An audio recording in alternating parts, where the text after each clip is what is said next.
सुनाओ Adani green energy limited. अब देखिए 1724 का प्राइस चला है और Q3 के नंबर्स आपके सामने आ चुके हैं। उम्मीद है आपने देख लिया होगा। ईयर ऑन ईयर बेसिस पर बहुत ही धमाकेदार नंबर आपको देखने को मिल रहे हैं। प्रॉफिट में 200% का जंप है ईयर ऑन ईयर बेसिस पर।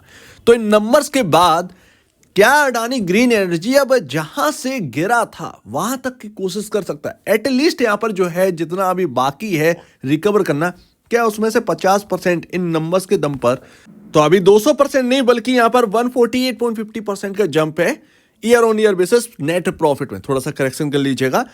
अब देखिए नंबर बहुत सॉलिड लग रहे हैं बट स्टॉक जो है ना अडानी ग्रीन एनर्जी का उस तरीके से परफॉर्म नहीं कर रहा है। ऐसे में तो अपर सर्किट यहां पर जो है ना लग जाना चाहिए था अगर आप देखें पुरानी हिस्ट्री दिखाकर, क्योंकि बहुत ही छोटी बात रह गई Adani green energy, total gas, इनके अंदर सर्किट लगना बहुत ही मामूली बात है। ऐसा यहां पर नहीं होता हुआ दिख रहा है। कहीं ना कहीं कुछ ना कुछ तो मिस है, उसके यहां पर ढूंढने की कोशिश करनी होगी। एटलीस्ट यहां पर अगर आप देखें तो ईयर ऑन ईयर बेसिस पर नंबर बहुत ही अच्छे हैं। तो नंबर्स को डिटेल में समझने से पहले आपके सामने फंडिंग की एक रिपोर्ट है जो कि $750 मिलियन अबाउट यहां पर 1.40 बिलियन डॉलर यहां पर जुटाने की कोशिश करी जा रही थी। $750 मिलियन यहां पर जो है जुटा लिए गए।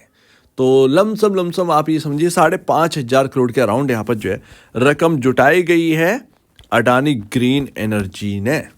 तो अभी आपके सामने ना Q3 के नंबर्स हैं और year on year basis, quarter दर क्वार्टर बेसिस पर देखें तो टोटल इनकम को अगर आप देखें तो 2675 करोड़ निकल के आई है Q3 में।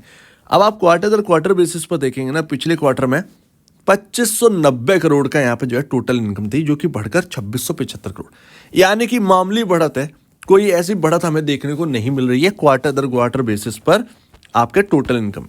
बट अगर आप देखेंगे ईयर ऑन ईयर बेसिस पर तो 2256 करोड़ से इंक्रीज होकर 2675 करोड़ पर पहुंच चुका है टोटल इनकम का नंबर। तो अगर ईयर ऑन ईयर बेसिस देखें तो थोड़ा सा अच्छा दिखता है, थोड़ा सा ही अच्छा दिखता है, बट क्वार्टर दर क्वार्टर बेसिस पर तो कुछ है ही नहीं। इनलाइन नंबर्स आप कह सकते हैं। और वहीं अगर आप प्रॉफिट आफ्टर टैक्स अगर आप देखेंगे तो यहाँ पर 256 करोड़ रुपए निकल गया। तो क्वार्टर दर क्वार्टर बेसिस पर 371 करोड़ से गिरकर 256 करोड़ का यहाँ पर जो है प्रॉफिट निकला है, जो कि काफी कम हो चुका है। अगर आप देखें तो क्वार्टर दर क्वार्टर बेसिस पर प्रॉफिट आपका घटा है, अच्छी बात बिल्कुल भी नहीं है। क्वार्टर दर क्वार्टर बेसिस पर यही खराब हो जाता है, यानी कि क्वार्टर दर क्वार्टर बेसिस आपको कुछ भी यहाँ पर जो है ना अच्छा नजर नहीं आएगा अडानी ग्रीन एनर्जी में। ईयर ऑन ईयर बेसिस पर 103 करोड़ से बढ़कर 256 करोड़ का प्रॉफिट हमें देखने को मिला है। तो यस, यहाँ पर 148% का जंप है, उस वजह से नंबर्स ये अच्छे देखने को मिल रहे हैं। अदरवाइज क्वार्टर दर क्वार्टर बेसिस पर कुछ भी यहाँ पर अच्छा नहीं है। एक बात और, यहाँ पर अर्निंग पर शेयर जो है वो 1.42 का EPS जो है वो निकल कर आया है 2.17 से गिरकर, क्योंकि प्रॉफिट गिरा है तो 2.17 से गिरकर 1.42 का EPS रह गया है।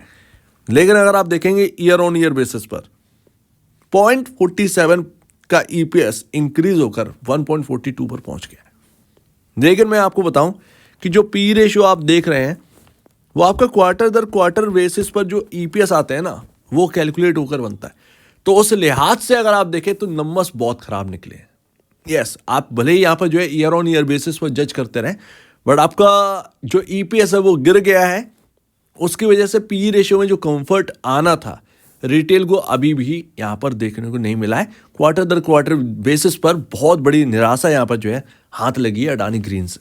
तो इसीलिए आज स्टॉक जो है ना वो आपको वेल परफॉर्म करता हुआ नजर नहीं आ रहा, वेल परफॉर्म करते हुए नजर नहीं आ रहा है। जो पहले कर जाता था कि अरे भैया 8-10% का तो यहाँ पर जंप हमें देखने को मिल ही जाएगा, वो सब अपने सामने अब नहीं देखने को मिला है। ये आपके सामने 1 ईयर कैंडलस्टिक चार्ट है और इस स्टॉक का जो टॉप है वो बना हुआ है अराउंड 3,000 का, और स्टॉक जो है लमसम आप देखें 50% आ चुका है या उससे एबव ये निकल चुका है। तो ये एक अच्छी बात है। तो ये जो मार्केट के अंदर आपको 3-3.5% की तेजी देखने को मिल रही है अडानी ग्रीन के अंदर, वो सिर्फ और सिर्फ ईयर ऑन ईयर बेसिस पर ही आपको देखने को मिल रहा है। अदरवाइज क्वार्टर दर क्वार्टर बेसिस पर नंबर्स से किसी फ्रंट पर अच्छे लग ही नहीं रहे हैं। अर्निंग पर शेयर घट गया है, कुछ तो इंक्रीज होना चाहिए था EPS के अंदर, काम बन जाता, बट EPS जो है वो गिर गया आधा। तो ये एक दिक्कत वाली बात हो गई है इसके अंदर। अब इस हिसाब से आप देखेंगे तो मार्केट कैप आपका 2,81,955, ऑलमोस्ट 2,82,000 करोड़ का मार्केट कैप वाली कंपनी है अडानी ग्रीन।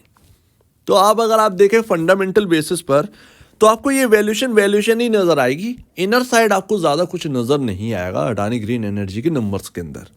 यही एक यहाँ पर जो है ना आप देख सकते हैं जो लिखा हुआ है, जो यहाँ पर जो है आपके सामने एक कैलकुलेटेड चीज है, वो सब कुछ यहाँ पर यही कह रही है कि फंडामेंटल बेसिस पर आपको बस यही देखने को मिलेगा। अदरवाइज यहाँ पर अंदरूनी अगर आप देखेंगे नंबर्स तो वहां पर कुछ भी नहीं है। तो वैल्यूएशन हाई है आप कह सकते हैं। और अब जरा कैलकुलेट कर लेते हैं कि आपका 216 का पी रेशियो कितने पर आ चुका है। सो दैट 7.92 का आपका ईपीएस है, जो कि अब इंक्रीज होकर आपका 9.01 पर जा चुका है। ये थोड़ी सी एक और हिडन बात है। कैलकुलेटेड अगर आप देखेंगे तो अर्निंग पर शेयर अच्छा हुआ कि नेगेटिव में नहीं गया, ये एक अच्छी बात है।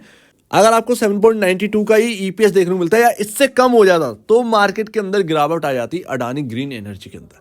तो एक आप कह सकते हैं सुस्त क्वार्टर आपके सामने है, बट क्वार्टरली जो नंबर्स आए हैं एटलीस्ट जो ईपीएस है वो आपका हायर साइड ही गया है ओवरऑल कैलकुलेट होकर।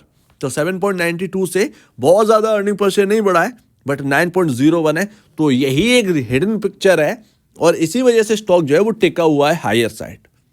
नंबर्स इनलाइन है, खराब नहीं है, नंबर्स इनलाइन है, बट आपका पूरा जो गेम होता है वो ईपीएस का होता है। तो अर्निंग पर शेयर यहाँ पर इंक्रीज हुआ है, ये एक अच्छी बात है। तो अब यहाँ पर 216 आपका प्राइस चल रहा है 1710, डिवाइड कर दीजिए 9.01 में, ओवरऑल आपका देखने को मिलेगा यहाँ पर आपका 189 का पी रेशियो, यानी कि आपका 216 से घटकर 189 पर पहुंच चुका है।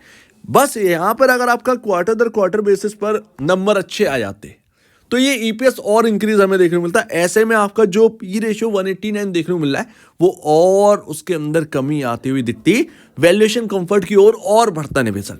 तो कुल मिलाकर ये क्वार्टर आपके लिए एक तरीके से इनलाइन क्वार्टर है। इसको आप एक इनलाइन तरीके से देखिए, ना कि एक निराशाजनक तरीके से। अर्निंग पर शेयर बिल्कुल यहाँ पर क्वार्टर में घटा है, बट ओवरऑल अगर आप ऐड कर देंगे तो इंक्रीज हुआ है। बस यही एक यहाँ पर छुपी हुई बात है, इसीलिए स्टॉक का भाव जो है वो आपको ऊपर थोड़ा सा देखने को मिल रहा है। तो देखें तो बहुत सारी बातें जो है वो अंदर छुपी रहती हैं। ऐसे ही कुछ हुआ था जीएमआर पावर के अंदर, स्टॉक 21 पर आ गया था और ओवरऑल मैंने आपको शाम को बता ही दिया था उसके नंबर्स आने के बाद कि नंबर्स खराब नहीं है। ओवरऑल ईपीएस आपका इंक्रीज और वहां से ये स्टॉक कवर हुआ और वहां से डबल हो गया। इतना यहाँ पर एक चेंज पड़ता है इस चीज़ का। तो अगर आप क्वार्टर दर क्वार्टर बेसिस पर देखते हैं तो कंफ्यूज हो जाएंगे, लेकिन अगर आप ओवरऑल देखेंगे तो फिर अच्छा ही यहाँ पर देखने को मिलेगा। एंड नाउ एंड लास्ट, यहाँ पर आपका जो चार्ट है वो क्या कहता है, 1760 1770 का लेवल टूटना जरूरी है। हम आ चुके हैं उस जगह पर जो हमने टॉप बना दिया था एक वक्त पर, ठीक है। सो दैट 1770 1760 के अगर लेवल निकलते हैं तो कहीं ना कहीं इस स्टॉक को आप 2000 तक जाने की कोशिश करते हुए देखेंगे, ये कहीं ना कहीं लगता है। और हम इर्द गिर्द ही हैं उसके पास, ध्यान रखिएगा। एक बेस बनाया है इसने 1500 के अराउंड, 1500 पर एक बेस बिल्डअप है। तो स्टॉक अभी जो है वो एक रेंज आप कह सकते हैं 1500 से 1770 की एक रेंज है। किधर तोड़ेगा उधरी तरफ ये मुड़ जाएगा और जहां तक है आपका 70 कहीं ना कहीं निकलता हुआ नजर आ सकता है अडानी ग्रीन के अंदर। तो इस हिसाब से आप देखिए। तो इन नंबर्स पर आप क्या कहेंगे प्लीज कमेंट सेक्शन में बताइएगा, और आपको क्या लगता है इसके ऊपर कमेंट सेक्शन में कहिएगा। और अब दीजिए वीडियो देखने के लिए बहुत धन्यवाद दोस्तों।